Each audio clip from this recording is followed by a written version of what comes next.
Hallo meine Lieben, heute haben wir ein weiteres Projekt mit der Cameo 5 und zwar wollte ich da ein Video zum Thema Sticker machen. Mehr dazu seht ihr auch gleich nach dem Intro.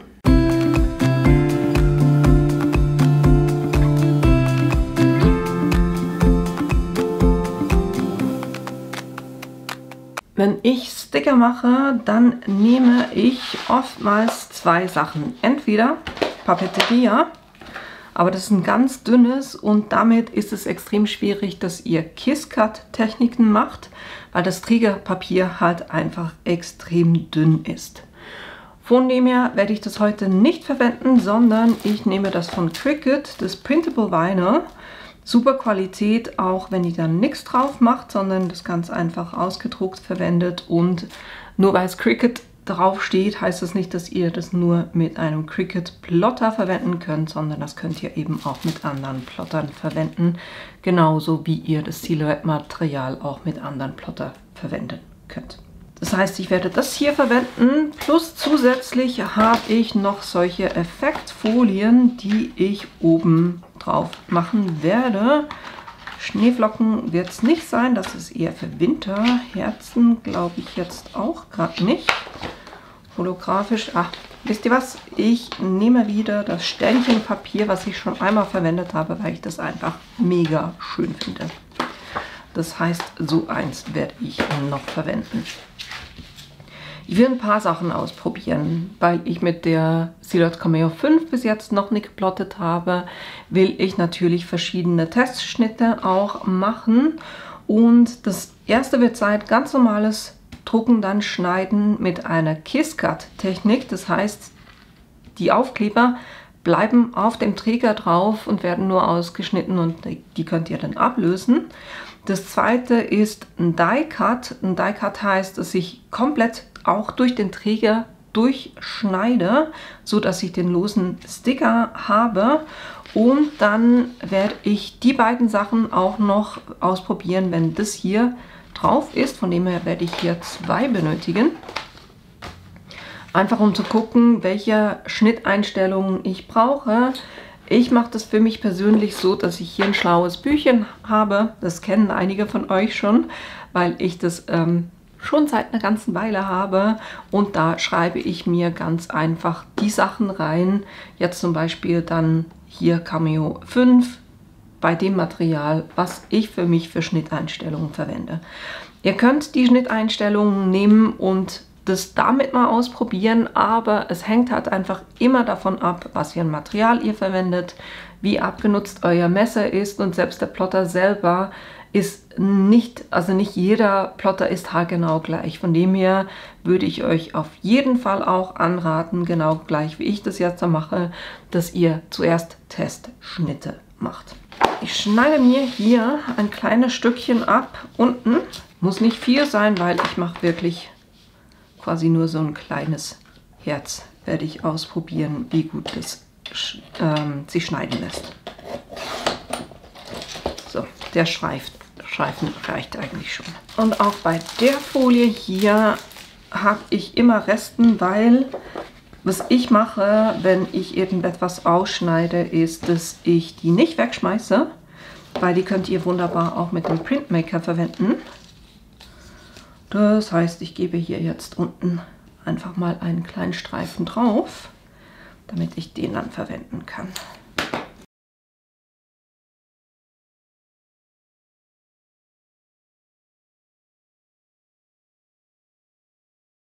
So, dann kann ich die beiden verwenden. Mal gucken, wenn ich dann noch mehr brauche, kann ich immer noch mehr zurechtschneiden. Und jetzt gehe ich kurz auf den Computer rüber und gebe hier etwas auf den Arbeitsplatz, mit dem wir dann auch arbeiten können. Also der Arbeitsplatz, ich habe das auf A4, spielt jetzt eigentlich keine Rolle, weil ich werde hier oben in dem Bereich arbeiten. Da gebe ich einfach eine Form hinzu. Jetzt habe ich gesagt ein Herz, weil das hat schön Rundungen plus dann eben auch Ecken. Das gebe ich hier oben auf die Matte drauf. Dann können wir schon auf Senden gehen. Und da wähle ich jetzt mal aus. Aufkleberfolie weiß. Das ist schon mal kein schlechter Start. Jetzt muss ich natürlich das Gerät noch einschalten. Und um euch das zu zeigen, das ist jetzt auf eine 2 bei der Klingentiefe, 14 Anpressdruck, Geschwindigkeit 8. Jetzt beim normalen Papier, das heißt da, wo nichts drauf ist, habe ich das Gefühl, wenn ich einen Kiss-Cut machen will, dass das zu wenig, also dass es zu tief ist. Ich gehe jetzt hier mal einfach auf eine 1 runter. Mal gucken, was passiert. Dann kann ich sagen, senden. Dann müssen wir hier natürlich das Material laden. Das mache ich hier, wie gesagt, oben in die Ecke rein. Matte laden.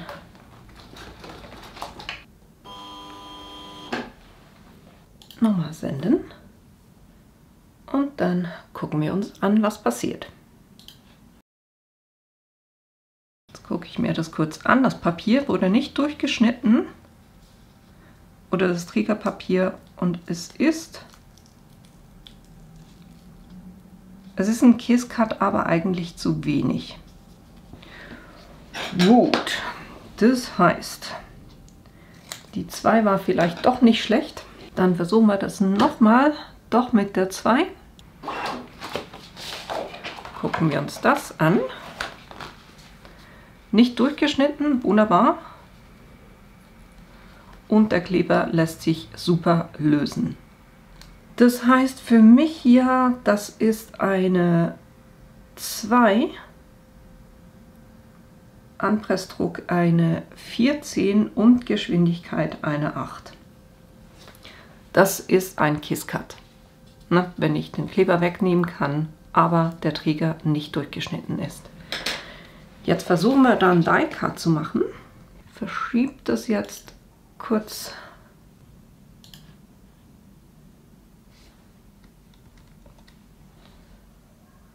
Einfach 1 rüber.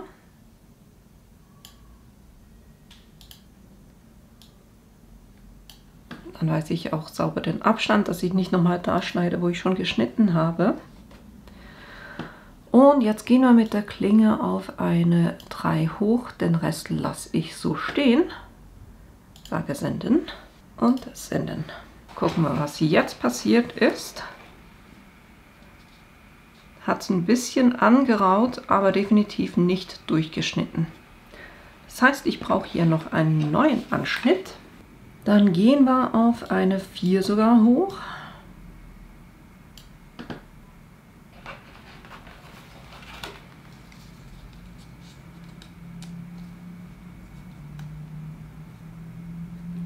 Es lässt sich rauslösen.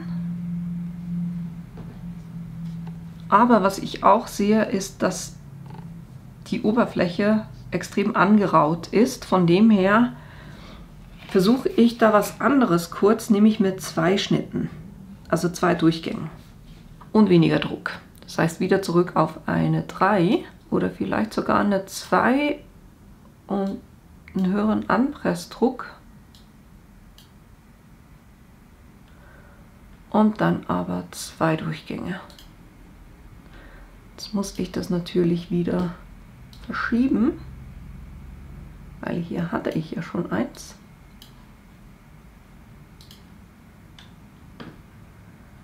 Anpressdruck 28 und Durchgänge 2.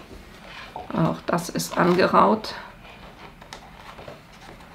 Macht nicht den großen Unterschied. Respektive, es hat es gar nicht ganz geschnitten, aber ich habe auch bei den 2 Schnitten habe ich so ein bisschen eine angeraute Kante. Von dem her würde ich bei einem Schnitt bleiben.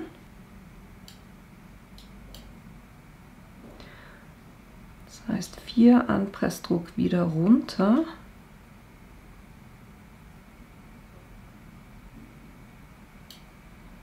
Und einen Durchgang. Vor allem bei 14 hatte ich ein paar Stellen, wo es nicht ganz, also wo ich so ein bisschen rausklicken musste. Von dem her mache ich jetzt noch einen letzten Versuch bei Klingentiefe 4, Anpressdruck 16 und Geschwindigkeit 8.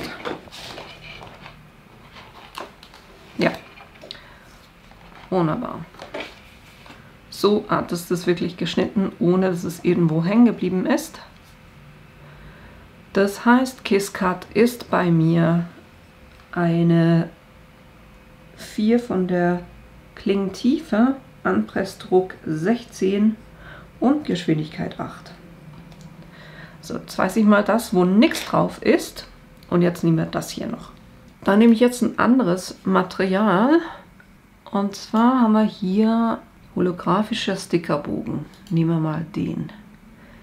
Ich glaube mich zu erinnern, dass das relativ gut funktioniert hatte. Ist jetzt schon auf eine 5 oben, Anpressdruck 33, Geschwindigkeit 4. Jetzt können wir mal gucken, was hier passiert. Ich merke gerade, der macht sogar 2 Durchgänge. Und so wie es aussieht, ist das ein Die-Cut, aber der Die-Cut hat wunderbar funktioniert. Ich habe einen relativ starken Abdruck auf der Matte. Von dem her habe ich das Gefühl, ich könnte noch tiefer gehen. Also tiefer, weniger Tiefe von der Einstellung. Das heißt weniger Anpressdruck. Sag mal, ich bleibe auf einer 5, gehe hier aber wesentlich runter. Versuchen wir das mal. Hat nicht gereicht. Das heißt, ich gehe mit dem Anpressdruck auf, vorhin waren wir bei 33, jetzt waren wir bei 8. Gehen wir so auf eine 22. Und das hat geschnitten schon mal. Das ist super. Und ich habe wesentlich weniger Abdruck auf der Matte. Ich weiß echt nicht, ob ihr sowas in der Kamera erkennen könnt. Aber hier beim ersten habe ich einen wesentlichen Abdruck, hier sieht man es fast nicht. Von dem her nehmen wir hier für die holographische, also holographisch einfach da, wo ich noch die Folie oben drüber habe für einen Die-Cut. Das war jetzt erst der Die-Cut, ne? Das war eine 5, eine 22, vom Anpressdruck Geschwindigkeit 4 und hier hatte ich 2 Durchgänge. Und bei den anderen hatte ich nur einen. Jetzt versuche ich hier das letzte quasi, den letzten Teil noch zu verwenden, um zu gucken, wie ich ein... Nö, eigentlich war das schon gut hier, weil es hat nicht durchgeschnitten und es hat den Kleber richtig geschnitten. Von dem her würde ich sagen, ich verwende die Einstellung hier für den KissCut. Da waren wir, glaube ich, vorhin bei einer 5 und einer 8. Glaube ich, mich zu erinnern. Versuch's nochmal, weil ich es mir nicht aufgeschrieben habe. So, können wir das nochmal wegnehmen, nochmal kontrollieren. Wunderbar, ich kann es rauslösen. Von dem her ist hier meine Einstellung eine 5, Anpressdruck 8, Geschwindigkeit 4 und 2 Durchgänge. Das heißt, der Unterschied zwischen einem Die-Cut und einem KissCut mit der Folie drüber ist eigentlich nur, dass ich den Anpressdruck von 22 runter auf 8 nehme. Hier bei dem. Und bei dem ohne die Folie drüber hatte ich für den KissCut hatte ich 2, 4, 8, 1. Das heißt, hier bin ich von der Klingentiefe wesentlich hoch, das heißt von 2 auf 4 für den Die-Cut und dann mit dem Anpressdruck nur ein bisschen, also von 14 auf 16 und der Rest ist dasselbe. Das heißt, so weiß ich jetzt auch, wie ich jeweils dieses Stickerpapier schneiden kann, wenn ich einen KissCut haben möchte oder wenn ich einen Die-Cut haben möchte. Das ist schon mal super.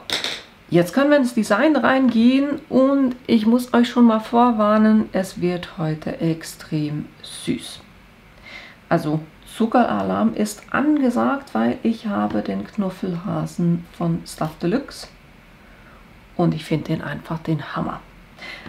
Hier habe ich natürlich von der Matte her geguckt, dass es A4 ist und dass ich hier die Passmarken eingeschaltet habe. Das war wichtig und dann habe ich eigentlich einfach die Dateien, die ich haben wollte, von da, wo ich es gespeichert hatte. Ich hatte den heruntergeladen und wenn ihr den herunterladet, dann kommt das zuerst als ZIP-File und dann müsst ihr den Ordner einfach anzippen oder öffnen, damit ihr dann Zugriff auf die Dateien habt und da habt ihr eben, ich kann euch kurz zeigen, was da alles drin ist.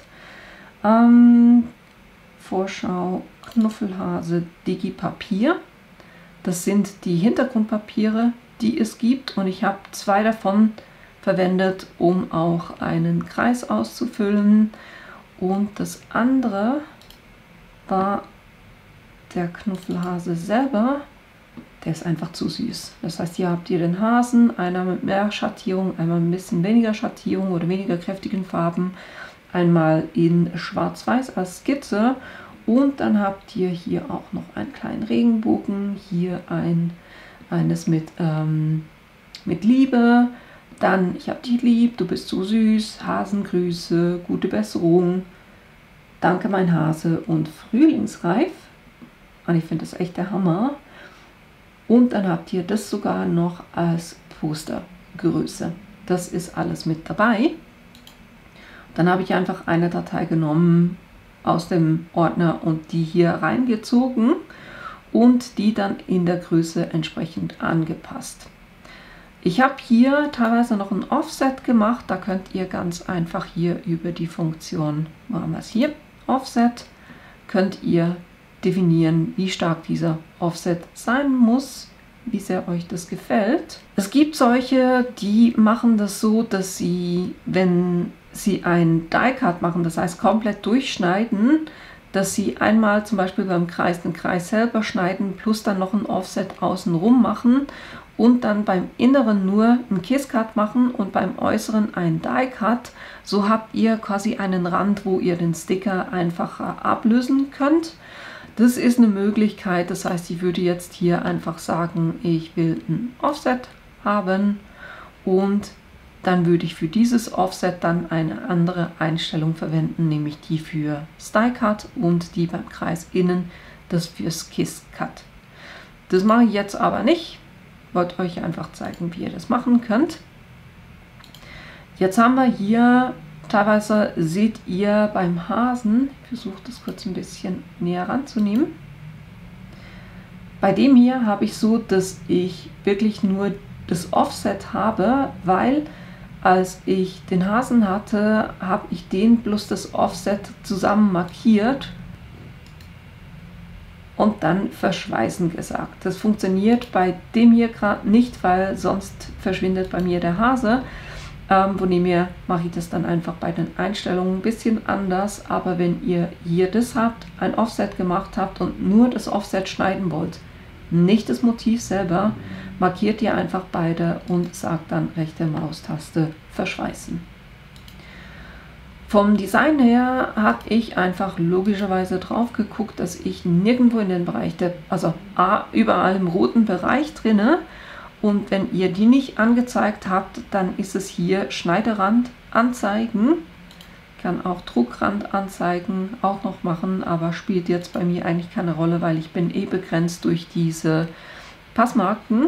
Das heißt, Schneiderand anzeigen ist das rote hier und eben die Passmarken könnt ihr hier über den Bereich hier einfach sagen ein, dann wird es euch angezeigt.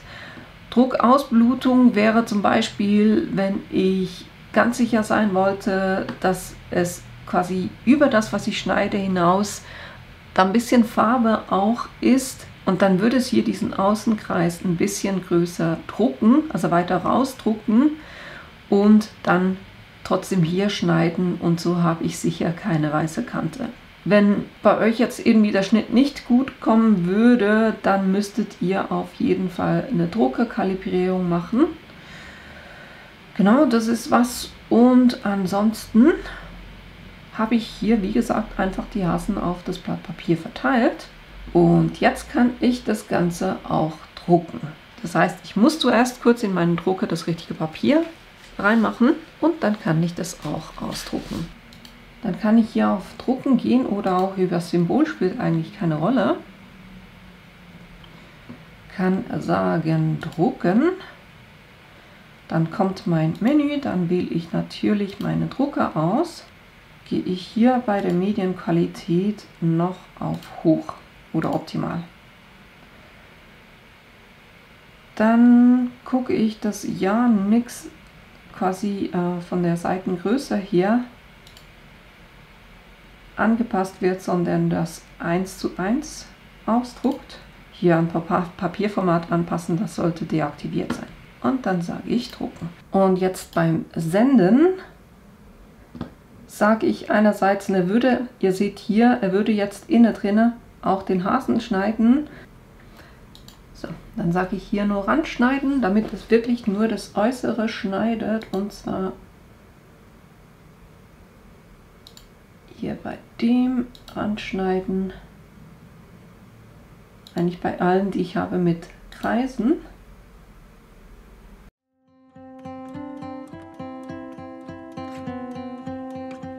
So. I'm looking at you. I'm trying to get your attention. Can I come close?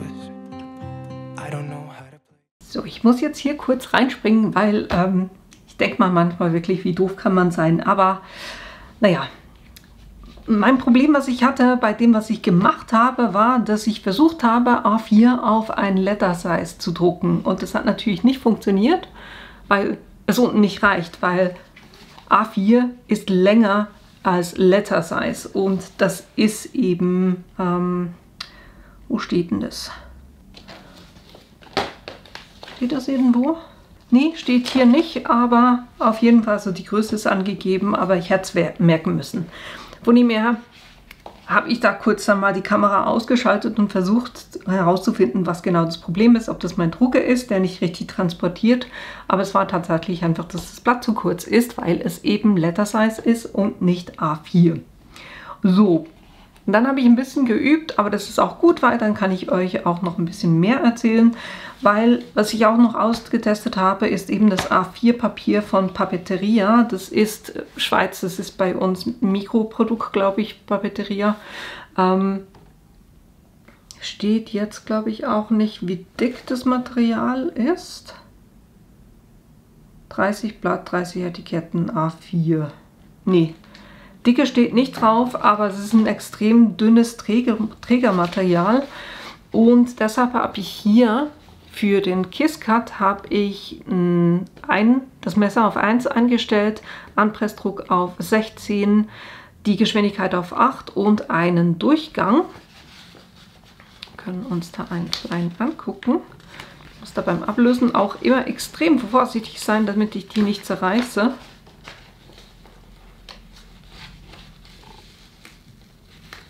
So, haben wir das.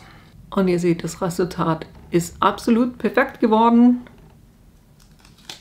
Versatz ist genau, oder das Offset ist genau da, wo es sein sollte. Und es hat eben auch nicht durch das Material durchgeschnitten, sondern ja, hat einen KissCut gemacht mit den Einstellungen. Dann, was ich noch ausprobiert habe, ist mit dem Papier, auch ob ich da das mit der Folie drauf, mit dieser Ständchenfolie drauf, ob ich das machen kann.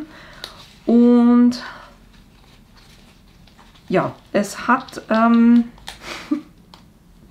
es ist ein Mix zwischen KissCut und Die-Cut, weil teilweise konnte ich sie rauslösen, teilweise hängen sie noch dran, also da muss ich noch bessere Einstellungen finden. Ich hatte das hier geschnitten mit einem Messer auf 5, den Druck auf 8, die Geschwindigkeit auf 4 und Durchgänge 2. Das Glitzern ist extrem cool, auch bei denen. Aber vom Akkurat her, der hier war auf der Seite hier drüben, der andere ist der hier oben. Und das heißt, er ist so auf dem Papier gelegen. Und irgendwie habe ich hier oben eine breitere Kante als unten. Also sobald ich ein Trägermaterial drauf habe und das Messer mehr Kraft braucht zum Schneiden, kann es sein, dass es weniger akkurat wird. Bei den Kreisen ging es eigentlich so ein bisschen unterschiedlich, weil hier unten habe ich dann auch wieder einen, der hat wunderbar funktioniert. Und der ist wieder super. Und ich finde die Kombi eigentlich nicht schlecht, von wegen, dass ich ein eher dünnes Stickermaterial habe, weil das muss ja auch nicht so dick sein, weil wir geben dem Ganzen die Stabilität durch diese Folie, die drauf ist. Und ich finde das Glitzern ist so dermaßen süß. Also der Sticker selber ist ja schon wirklich super süß, aber mit diesem Glitzern drauf, Hammer. Von dem her war das der Versuch hier. Wie gesagt, ich muss da noch ein bisschen weiter testen, wie viel ich brauche, damit es nur einen Kiss-Cut gibt, weil eben dieses Trägermaterial so dünn ist. Und was ich dann machen muss, also ich war vom Die-Cut war ich sehr nah dran, weil ich konnte die teilweise wirklich super einfach rausnehmen, aber eben nicht alle. Von dem her muss ich da noch ein bisschen stärker gehen, wenn ich einen Die-Cut machen will, und fürs Kiss-Cut dann eben weniger stark. Das war das. Dann bin ich wieder zurück hier auf die Cricut-Folie oder das Cricut-Sticker-Papier und habe auf meinem Arbeitsplatz eingestellt, dass es eben nicht A4 ist, sondern Letter Size.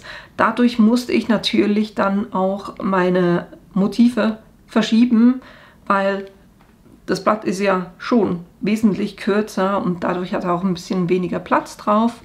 Aber ja, ist eigentlich relativ schnell gemacht. Ich habe einfach ein bisschen kleiner gemacht. Und da mit den Einstellungen, die ich euch gesagt habe oder die wir getestet hatten, war das Kiss-Cut mit Messer auf 2, Druck auf 4, Geschwindigkeit 8, Durchgang 1. Hat hier wunderbar funktioniert, hat einen Kiss-Cut gemacht, aber ist nicht durch den Träger durch. Das ist genau das, was wir eben wollen. Das war der hier, das heißt ohne Folie drauf, einfach nur hier Kiss-Cut geschnitten. Und aber wenn ich da ein bisschen weiter runter gehe, war der einer war okay und beim anderen hatte ich auch hier das Thema, dass das Ganze so ein bisschen hochgerutscht ist. Lustigerweise ist es bei denen am meisten das Problem, die ich 90 Grad gewendet habe. Da seht ihr, dass der doch wesentlich rüber gerutscht ist. Das ein Resultat, was für mich nicht wirklich brauchbar ist, aber der Rest, wenn ich das angucke, war völlig okay. Und dann habe ich eben auch gleich noch einen Die-Cut gemacht. Das waren die drei hier. Da habe ich Messer auf 4, Druck 16, Geschwindigkeit 8, Durchgang 1. Und da war das Resultat durchaus okay. Genau, das war das. Und dann habe ich das Ganze auch noch so gemacht, dass ich auf die Cricut-Folie eben diese Sternchenfolie drauf gemacht habe und da auch wieder beides ausprobiert habe. Das heißt zuerst ein Kiss-Cut. Da hatte ich das Messer auf 5, den Druck auf 8, Geschwindigkeit 4 und 2 Durchgänge. Material nicht beschädigt und hat wirklich gut funktioniert. Und hier drüben Die-Cut war Messer auf 5, Anpressdruck 22, Geschwindigkeit 4 und Durchgänge auch 2. Und das hat eigentlich auch ziemlich gut funktioniert mit denen. Also man konnte die wunderbar rausnehmen. Ja. Von dem her, das sind so die Einstellungen, die ich für mich herausgefunden habe. Wie gesagt, hier, das muss ich noch ein bisschen testen. Aber einfach, damit ihr so ein bisschen seht, ihr könnt unterschiedliche Materialien verwenden. Ihr könnt auch eben so eine Effektfolie drauf machen. Was ich auch noch sagen wollte, Ihr seht hier, die Glitzerfolie geht über meine Passmarken drüber. Und er hatte absolut kein Problem damit, die trotzdem zu erkennen. Also ihr müsst da auch nicht jetzt ausschneiden, damit die nicht verdeckt sind, sondern ihr könnt die Folie komplett drüber machen. Der erkennt das wunderbar. Zumindest bei mir hatte er wirklich kein Thema damit, die Passmarken zu erkennen. Jo, das wird es, was ich euch heute zeigen wollte. Und eben, macht nicht denselben Fehler wie ich. Nehmt das richtige Papierformat, dann funktioniert es auch wesentlich besser. Ich hoffe, das Ganze war hilfreich für euch, dass ihr das selber auch ausprobieren wollt. Und was ich auch noch sagen wollte, für diejenigen, wir haben heute Sonntag, wo wir an der Messe in Zürich sind. Das heißt, ich habe dieses Video natürlich im Vorgang aufgenommen, damit ich euch trotzdem ein Video hochladen kann für diejenigen, die nicht an der Messe sein können. Aber für die, die in der Schweiz sind oder nahe Schweiz, wir sind heute auch noch in Zürich, Oerlikon, an der Creafair, Kreativmesse in Zürich, am Stand von Yasando, und ich würde mich natürlich freuen, wenn ihr noch vorbeikommt und Hallo sagen kommt. Und ja, wir haben da wirklich Plotter, wir haben die Laser, wir haben Subli-Drucker, das ganze Material, könnt natürlich auch Material da kaufen und auch die Geräte da kaufen. Zumindest so wie ich das verstanden habe, Nathalie macht das jeweils so, dass man die kaufen kann, und die größeren Sachen, wo wir natürlich jetzt nicht eine riesen Stückzahl am Stand haben können, dass sie dann die nach Hause schickt. Aber da müsst ihr euch dann an der Messe informieren, wie das funktioniert. Auf jeden Fall Material hat es da, und mit den Geräten guckt ihr dann einfach, wenn ihr da seid. Genau, das wollte ich euch noch sagen. Jo, und ansonsten muss ich auch ganz ehrlich sagen, dass ich den so dermaßen süß finde, dass wir nächstes Wochenende auch nochmal was mit diesem Motiv machen werden. Diesmal geht es aber nicht ums Plotten, sondern dann mal was ganz anderes. Und wenn euch interessiert, was das ist, dann hoffe ich, dass ihr euch das Video nächsten Sonntag anguckt.